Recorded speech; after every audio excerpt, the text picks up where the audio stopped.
In a bid to boost liquidity into the system, the RBI decided to cut the cash reserve ratio or CRR by 50 basis points to 4%.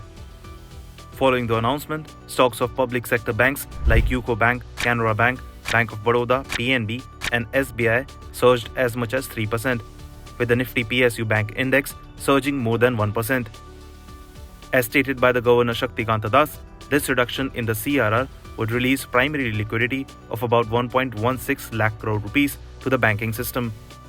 The cash reserve ratio is the percentage of a bank's total deposits that it must hold in reserve either in its own vaults or with the RBI and cannot lend out or invest. The Reserve Bank of India also decided to maintain the policy repo rate unchanged at 6.5%, holding it steady for the 11th consecutive time. The central bank raised its inflation projection for the FY25 to 4.8% from 4.5% earlier, while also reducing its growth forecast to 6.6% from 7.2%. Now, even as liquidity in the banking system remains adequate, system liquidity may tighten in the coming months due to tax outflows, increase in currency in circulation, and volatility in capital flows.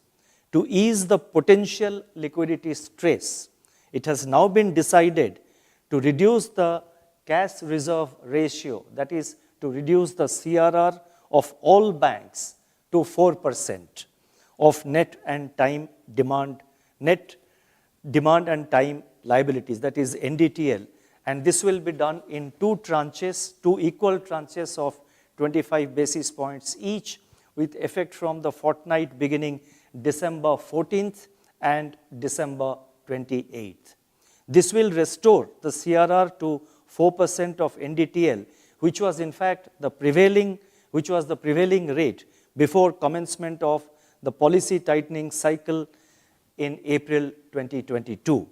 The reduction in CRR is consistent with the neutral policy stance and would increase primary liquidity of about rupees 1.16 lakh crore, that is 1,16,000 crore to the banking system.